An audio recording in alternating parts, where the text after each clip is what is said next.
जादुई दो अच्छे और बुरे पेड़। बहुत समय पहले की बात है। रामपुर गांव में सीता और गीता नाम की दो अनाथ बहनें एक साथ एक घर में रहती थी। सीता और गीता के माता पिता का निधन उनके जन्म के बाद ही हो गया था। उस दिन से गांव वालों ने ही उन्हें पाल पोस कर बड़ा किया था। सीता और गीता पढ़ी लिखी नहीं थी, इसलिए वो गांव वालों के खेतों में मजदूरी का काम किया करती थी। सीता और गीता रिश्ते में जुड़वा बहनें थी, परंतु उन दोनों की सोच बिल्कुल विपरीत थी। सीता, जो एक बहुत ही सरल और सहज लड़की थी तथा ईमानदारी से मेहनत करके कमाने की सोच रखती थी, वहीं गीता, जो स्वभाव से बहुत ही स्वार्थी और किसी की मदद ना करने वाली लड़की थी, अमीर बनने के सपने देखती थी और सदैव घमंड में रहती थी। दोनों के विपरीत स्वभाव की वजह से वो दोनों एक दूसरे को पसंद नहीं किया करती थी। सीता बहन, हम इतने दिनों से यहाँ जंगल में लकड़ियाँ काटने आते हैं और लोगों के खेतों में मजदूरी का काम भी करते हैं, परंतु इससे हमें सूखी दो रोटी भी नहीं मिलती है। मुझे लगता है हमें ये काम छोड़ देना चाहिए। हाँ गीता, तुम सही कह रही हो, परंतु हम कर भी क्या सकते हैं। ये हमारा काम है, इसी से हमें रूखा सूखा खाने को मिलता है। मेरी समझ से हमें सही समय का इंतजार करना चाहिए और केवल अपने कर्मों पर ध्यान देना चाहिए। सीता, मैं क्या कह रही हूँ कि क्यों ना हम शहर चलकर कुछ काम करें, इससे हमें अच्छी आमदनी हो जाएगी। शायद तुम सही कह रही हो, परंतु फिर हमारे गांव का काम कौन करेगा। अरे सीता, हम हमेशा के लिए थोड़ी ही जा रहे हैं, कुछ दिन काम करेंगे और फिर वापस गांव आ जाएंगे। चलो ठीक है, तो फिर हम कब चल रहे हैं शहर। अभी घर चलते हैं और ये लकड़ियाँ बेचकर जो पैसे मिलेंगे उससे हम शहर चलेंगे। इसके बाद दोनों बहनें लकड़ियाँ बेचने के लिए निकल जाती है। अगले दिन ही दोनों बहनें पैदल ही शहर जाने के लिए निकल जाती है। चलते चलते दोनों बहनें थक जाती है, क्योंकि शहर गांव से बहुत दूर होता है। इसी तरह थोड़ी देर बाद गीता सीता से कहती है, सीता बहन, मुझे नहीं लगता आज हम शहर पहुंच पाएंगे और अब मुझ में और चलने की ताकत नहीं है। हाँ गीता बहन, थक तो मैं भी गई हूँ, हमें चलकर किसी पेड़ के नीचे विश्राम कर लेना चाहिए। इसके बाद दोनों बहनें एक पेड़ के नीचे विश्राम करने लगती है। तभी गीता कहती है, यार सीता, अगर ये पेड़ जादुई होता तो कितना अच्छा होता। मैं इस पेड़ से ढेर सारा सोना चांदी और हीरे मोती मांगकर बहुत अमीर बन जाती और फिर मुझे काम करने की भी जरूरत नहीं पड़ती। इस बारे में तुम क्या कहती हो सीता। नहीं गीता बहन, सब कुछ सोना चांदी मिलने से ही नहीं होता, मेहनत करने से ही जीवन का गुजारा होता है। तभी वहाँ सामने वाला पेड़ बोलने लगता है, नहीं, ऐसा कुछ नहीं होता। नहीं, तुम दोनों उसकी बात मत सुनना। ये सुनकर सीता और गीता दोनों आश्चर्यचकित रह जाती है और इधर उधर देखने लगती है। पेड़, क्या तुम बोल सकते हो। हाँ, मैं बोल सकता हूँ। और हाँ, मांगो, तुम्हें क्या चाहिए, मैं तुम्हें हीरे मोती सोना चांदी सब कुछ दे सकता हूँ। नहीं, तुम इस पेड़ की बातें मत सुनो। ये पेड़ बुराई का पेड़ है, ये तुम्हें अपने जैसा बना देगा और मैं एक अच्छाई का पेड़ हूँ। अब तुम दोनों सोचो कि तुम्हें किसकी बात माननी है। गीता, ये दूसरा पेड़ सही कह रहा है, हमें इस पेड़ की बात मान लेनी चाहिए। सीता, मैं एक अच्छाई का पेड़ हूँ, मैं तुम्हें फल दे सकता हूँ और तुम्हें मेहनत से कमाने का तरीका बता सकता हूँ। सीता, ये दूसरा पेड़ क्या कह रहा है, ये तो हमें केवल फल दे सकता है। नहीं, मुझे ये दूसरा पेड़ नहीं चाहिए, मुझे तो इस पहले वाले पेड़ से सोना चांदी चाहिए। गीता, तुम्हें मेरे पेड़ से सोना चांदी चाहिए। हाँ पेड़, मुझे ढेर सारा सोना चांदी चाहिए। तो आओ, तुम मेरे इस पेड़ के घर के अंदर आ जाओ। यहाँ अंदर तुम्हें ढेर सारा सोना चांदी और तुम अपने आगे का जीवन हंसी खुशी ऐशो आराम से बिता पाओगी। ये सब देखकर सीता गीता से कहती है, गीता, ये तुम क्या करने जा रही हो। मुझे इस पेड़ पर विश्वास नहीं हो रहा, हमें इस दूसरे पेड़ की बात मान लेनी चाहिए और फल लेकर अपने जीवन की शुरुआत करनी चाहिए। नहीं सीता, मुझे फल नहीं चाहिए, अगर मुझे फल ही लेने होते तो मैं काम के लिए शहर क्यों जाती। तुम्हें फल चाहिए तो तुम ले लो, मुझे तो केवल सोना चांदी ही चाहिए। इसके बाद वो पेड़ अपने आगे एक दरवाजा प्रकट कर देता है, जिसके अंदर गीता चली जाती है। गीता अंदर जाकर देखती है कि सच में वहाँ तो ढेर सारा सोना चांदी और सभी सुख सुविधाओं की चीजें हैं। वहीं दूसरी तरफ सीता उस दूसरी पेड़ की तरफ देखती है। सीता, तुम मुझे एक अच्छी और ईमानदार लड़की लगती हो। क्या तुम्हें मेरे पेड़ से फल चाहिए? हाँ, मुझे तुम्हारे पेड़ के फल चाहिए। सीता, तुम चाहती तो उस बुराई के पेड़ की बात मानकर गीता की तरह धन और दौलत के लालच में उस पेड़ के अंदर जा सकती थी, परंतु तुमने मेहनत और ईमानदारी का रास्ता चुना। मैं तुमसे बहुत खुश हूँ। इतना कहकर वो अपने आगे दरवाजा प्रकट कर देता है। इसके बाद सीता भी उस दरवाजे के अंदर चली जाती है। अंदर जाकर सीता देखती है कि वहाँ ढेर सारे आम के फल रखे हुए हैं। सीता, तुम इसमें से एक फल ले जा सकती हो और उसको अपने आंगन में लगा देना। ऐसा करने से तुम्हारे जीवन की सभी तकलीफें दूर हो जाएंगी और तुम अपने आगे का जीवन हंसी खुशी से बिता सकोगी। सीता ऐसा ही करती है और एक आम का फल लेकर उस पेड़ के घर से बाहर आ जाती है। दूसरी तरफ लालची गीता धन और दौलत के लालच में उसी पेड़ के घर में रहती है और उस पेड़ के घर से कहकर ऐशो आराम की जिंदगी जीती है। घर जाकर सीता वो आम का फल अपने आंगन में लगा देती है और उसकी सेवा करती है। देखते ही देखते वो आम का पेड़ बहुत बड़ा हो जाता है और सीता को ढेर सारे आम के फल देता है। सीता उन फलों को बेचकर बहुत अमीर हो जाती है। वहीं दूसरी तरफ गीता उस घर में रो रही होती है, क्योंकि जब खाते पीते उसका मन भर जाता है तो वो बाहर की दुनिया देखने के लिए दरवाजा खोलने की कोशिश करती है, परंतु वो दरवाजा नहीं खुलता। तभी एक दिन अपनी बहन को याद करते हुए सीता उस पेड़ के पास जाती है। हे जादुई पेड़, मुझे अपनी बहन से मिलना है। कृपया अपना दरवाजा खोलकर उसे बाहर भेज दीजिए। नहीं सीता, ऐसा नहीं हो सकता। जो एक बार मेरे घर में आ जाता है वो कभी वापस बाहर नहीं जाता, इसलिए मैं तुम्हारी बहन गीता को कभी आजाद नहीं करूँगा। ऐसा नहीं हो सकता पेड़, कृपया मेरी बहन को छोड़ दीजिए। मैं आपसे हाथ जोड़ती हूँ, विनती करती हूँ, मेरी बहन को आजाद कर दीजिए। सीता, तुम्हारी कोशिश बेकार है। ये बुरा पेड़ बहुत खराब है। इसने आज तक कई लड़कियों को अपने जाल में फंसाया है और उन्हें अंदर बंद कर लिया है। अगर अब तुम्हें अपनी बहन को छुड़ाना है तो इसके लिए तुम्हें इस पेड़ को अपनी सारी धन दौलत देनी होगी और पहले की तरह ही गरीब हो जाना होगा। हाँ पेड़, मुझे तुम्हारी हर एक शर्त मंजूर है। बस तुम मेरी बहन गीता को आजाद कर दो। हम दोनों रूखी सूखी खाकर ही गुजारा कर लेंगे। सीता के ऐसा बोलते ही वो पेड़ गीता को आजाद कर देता है। सीता और गीता दोनों पहले की तरह गरीब हो जाते हैं। गीता अपनी बहन सीता को सामने खड़ा देख बहुत खुश होती है और उसको गले से लगा लेती है। मुझे माफ कर दो मेरी सीता बहन, अब मुझे समझ आ गया है कि सब कुछ धन दौलत नहीं होता। मैं अंदर बंद रहकर पक गई थी। आज मुझे आजादी का अर्थ समझ आया। अब हम दोनों बहनें तो मजदूरी कर ही लेंगे, परंतु मुझे इस बुराई के पेड़ के घर के अंदर नहीं जाना। सीता अपनी बहन को रोता हुआ देख उसे माफ कर देती है और दोनों बहनें हंसी खुशी वहाँ से चली जाती है। तभी घर पहुंचकर सीता देखती है कि उसका जादुई आम का पेड़ अभी भी वहीं पर ही है, केवल उसका घर और धन दौलत ही गया है।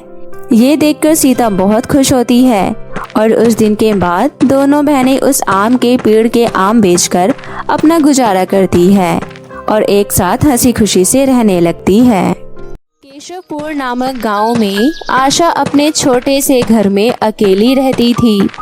आशा के माता पिता की बहुत समय पहले ही मृत्यु हो गई थी। तब से आशा अपने घर में अकेली रहती थी और किसी तरह से अपना गुजारा कर रही थी। आशा के गांव में एक मुफ्त में पढ़ने वाले स्कूल था, जिसमें आशा पढ़ने जाया करती थी और गांव के ज्यादातर बच्चे उसी स्कूल में जाया करते थे, जहां फीस नहीं लगती थी। आशा के घर के सामने एक रईस खानदान रहता था, जिनकी इकलौती बेटी थी नैना। वो गांव में सबसे अमीर लोग थे और उनकी इकलौती बेटी थी, जो बहुत ही प्यार से पली बढ़ी थी। नैना अमीर होने के साथ साथ एक जिद्दी और शैतान लड़की भी थी। वहीं दूसरी तरफ आशा एक मेहनती लड़की थी, जो सुबह सुबह सरकारी स्कूल में पढ़ने जाया करती और वहाँ से पढ़कर आने के बाद सिलाई का काम किया करती। ये सब देख रही नैना हमेशा आशा का मजाक उड़ाती और उसे चिढ़ाया करती। ऐसी ही रोजाना आशा स्कूल जाया करती और वहाँ से फ्री होने के बाद सिलाई का काम करने चली जाया करती ताकि वो 2 वक्त की रोटी खा सके। ऐसे ही एक दिन आशा अपना काम करके घर वापस लौट रही होती है कि तभी नैना उसे चिढ़ाने का मौका ढूंढकर उसे मुंह टेढ़ा मेढ़ा करके दिखाती है और चिल्लाती है, लेकिन आशा उसका कोई जवाब नहीं देती। फिर अगले दिन सभी बच्चे स्कूल से वापस आ रहे होते हैं। नैना उन सबको रोक कर कहती है, सुनो, 2 दिन बाद मेरा जन्मदिन है और मेरे पिताजी शहर से तरह तरह की पेस्ट्री मंगवा रहे हैं। सभी बच्चों को अपने अपने हिस्से की पेस्ट्री मिलेगी और मेरा जन्मदिन बहुत ही शानदार तरीके से मनने वाला है, इसलिए उन्होंने सभी को बुलाने का फैसला किया है। 2 दिन बाद बहुत बड़ी पार्टी रखी है, तो तुम सबको उस पार्टी में जरूर आना है। अरे वाह नैना, तुम्हारे यहाँ तुम्हारा जन्मदिन है और तरह तरह की पेस्ट्री खाने को मिलेगी, तो हम सब जरूर तुम्हारे जन्मदिन में आएंगे और हम तुम्हारे लिए कुछ गिफ्ट्स भी लेकर आएंगे। तुम सब मेरे लिए गिफ्ट मत लाओ, मेरे स्कूल में पढ़ रहे दोस्त मेरे लिए अच्छा गिफ्ट लेकर आएंगे। मुझे यकीन है कि तुम सब मुफ्त में पढ़ाई करते हो स्कूल में, तो मेरे लिए क्या है गिफ्ट लेकर आओगे। नैना का रवैया देखकर सभी बच्चे बहुत उदास हो जाते हैं। लेकिन 2 दिन बाद सभी बच्चे नैना के बर्थडे पार्टी में जाने के लिए तैयार हो जाते हैं और शाम के समय सभी बच्चे और आशा तैयार होकर पार्टी में पहुंचते हैं। वहां जाकर तैयारी देखकर सभी बच्चों की आंखें खुली की खुली रह जाती है, क्योंकि नैना के इकलौते होने के कारण नैना के पिताजी बहुत अच्छी पार्टी रखते हैं और उसमें बहुत अच्छी सजावट करवाते हैं। सारी सजावट देखकर सबका मुंह खुला का खुला रह जाता है और दूसरी तरफ नैना एक कमरे से बाहर आती है और वो बहुत ही सुंदर और अद्भुत ड्रेस में दिखती है। नैना की ड्रेस देखकर सभी अंदाजा लगा रहे थे कि वो ड्रेस बहुत ही कीमती होगी। नैना के घर में आए हुए मेहमान नैना को बड़े बड़े गिफ्ट देते हैं। नैना के स्कूल के बच्चे बहुत अमीर होते हैं, वो भी नैना को कीमती कीमती गिफ्ट देते हैं। लेकिन सरकारी स्कूल में पढ़ रहे बच्चे खाली हाथ आते हैं। लेकिन आशा नैना के लिए एक चॉकलेट लेकर आती है और कहती है, जन्मदिन की मुबारक हो नैना, आज तुम बहुत सुंदर लग रही हो और तुम्हारी ड्रेस तो तुम पर बहुत अच्छी लग रही है। देखो, मैं तुम्हारे लिए चॉकलेट लेकर आई हूँ। मैंने तुम सबको मना किया था ना कि तुम में से कोई भी मेरे लिए गिफ्ट मत लाना। फिर आशा, तुमने मेरी बात क्यों नहीं सुनी? तुम्हारे इस सस्ते से गिफ्ट को देखकर मेरे सभी स्कूल के दोस्त मुझ पर हंसेंगे और तुम्हारी वजह से मेरी बेइज्जती होगी। पहले ही तुम अपने फटे पुराने कपड़े पहन कर आई हो और फिर ये 10 रुपए की चॉकलेट लेकर आई हो। अपनी चॉकलेट अपनी जेब में रख लो, मुझे तुम्हारे चॉकलेट नहीं चाहिए। नैना, तुम्हें तो पता ही है कि मैं तुम्हारी तरह अमीर नहीं हूँ, लेकिन मैं गरीब ही सही, लेकिन मैं खाली हाथ नहीं आ सकती थी। आखिर तुमने मुझे अपने बर्थडे पार्टी में बुलाया तो मैं तुम्हारे लिए ये गिफ्ट लेकर आई हूँ और तुम मुझे इतना बुरा भला क्यों कहती हो? तुम्हारे माता पिता तो कभी मुझे बुरा भला नहीं कहते, वो भी तो हम जैसे हैं ना। और अगर तुम्हें मेरे फटे पुराने कपड़े दिखते हैं तो मैं अभी यहाँ से चली जाती हूँ। साल में 1 दिन होता है जब मेरे सभी दोस्त मेरे घर आते हैं और उसमें भी तुम्हारे ये फटे पुराने कपड़े देखकर वो मेरा मजाक उड़ाए, मुझे बिल्कुल पसंद नहीं है। और हाँ, तुम यहाँ से जा सकती हो। नैना की बुरी भली बातें सुनकर आशा को बहुत ही बुरा लगता है और वो रोते हुए उसके घर से चली जाती है और रोते रोते चलते चलते वो एक घने जंगल में पहुंच जाती है, जहां उसे एक बूढ़ी औरत मिलती है। दादी जी, आप यहाँ पर क्या कर रही हो? इतने घने जंगल में आप अकेले क्या कर रही हो? मैं रास्ता भटक गई थी और गलती से इस जंगल में पहुंच गई, लेकिन इसके बाद मैं इस जंगल से बाहर ना जा सकी। मुझे बहुत तेज भूख लगी है। मैं आज पूरा दिन इसी जंगल में भटकती रह गई और मैंने सुबह से कुछ खाया भी नहीं। आप मेरे साथ मेरे घर चलो, मैं आपको खाना खिलाती हूँ और फिर उसके बाद मैं आपको सुबह सुबह आपके घर ले जाकर छोड़ दूंगी। इतना कहकर आशा उस बूढ़ी औरत को अपने साथ अपने घर ले आती है और घर में रखी रूखी सूखी रोटियां उसे खाने को देती है। बूढ़ी औरत रोटियां खाकर बहुत खुश होती है और खाना खाने के बाद वो एक परी के रूप में बदल जाती है और कहती है, घबराओ मत, मैं कोई बूढ़ी औरत नहीं हूँ, मैं एक जादुई परी हूँ। मुझे तुम्हारे बारे में सब कुछ पता है। मैं तुम्हें बहुत पहले से जानती हूँ और मैं तुम्हारी मेहनत और लगन देखकर तुमसे बहुत खुश हुई।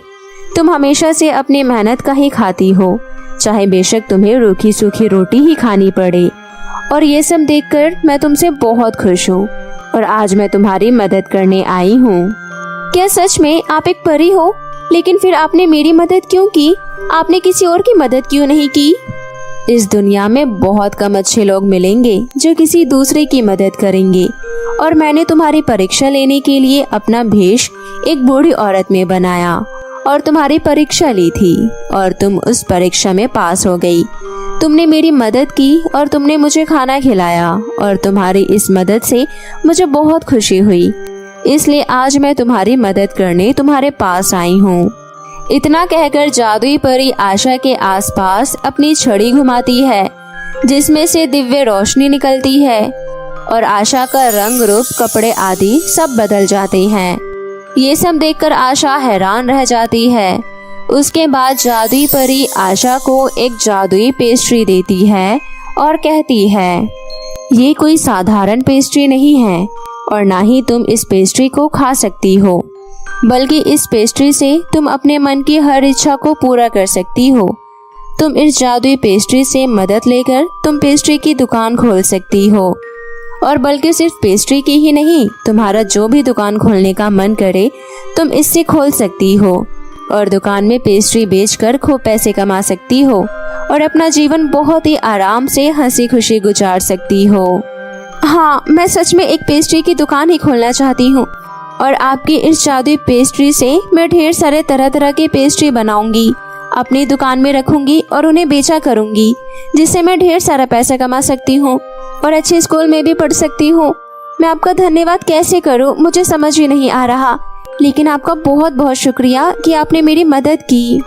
इतना कहकर जादुई परी वहाँ से चली जाती है और आशा जादुई पेस्ट्री से कहती है, हे जादुई पेस्ट्री, आप अपने जादू से मेरे लिए तरह तरह की सुंदर दिखने वाले पेस्ट्री की दुकान खोल दो जिसमें सभी जरूरत की चीजें रखी हो और मुझे एक बड़ा सा घर भी रहने के लिए दे दो। आशा के इतना कहते ही जादुई पेस्ट्री के आसपास एक दिव्य रोशनी घूमती है और उसका छोटा सा घर एक बड़े से घर में बदल जाता है और उसके घर के सामने उसकी पेस्ट्री की दुकान भी खुल जाती है। ये सब देखकर आशा बहुत खुश होती है। अरे वाह, ये तो सच में एक जादुई पेस्ट्री है जो मेरी हर इच्छा पूरी करेगी। अब मैं इस जादुई पेस्ट्री की मदद से सभी गरीब लोगों की सहायता करूंगी और अपने लिए भी बहुत सारी चीजें मांगूंगी। इस तरह आशा जादुई पेस्ट्री की मदद से अपने लिए तरह तरह के आइटम मांगती है और गरीब लोगों की सहायता करती है। सभी गांव के लोग आशा से बहुत खुश होते हैं और उसके घर में आना जाना शुरू कर देते हैं। ये सब देखकर आशा बहुत खुश होती है और इस तरह अपनी जिंदगी हंसी खुशी जीने लगती है।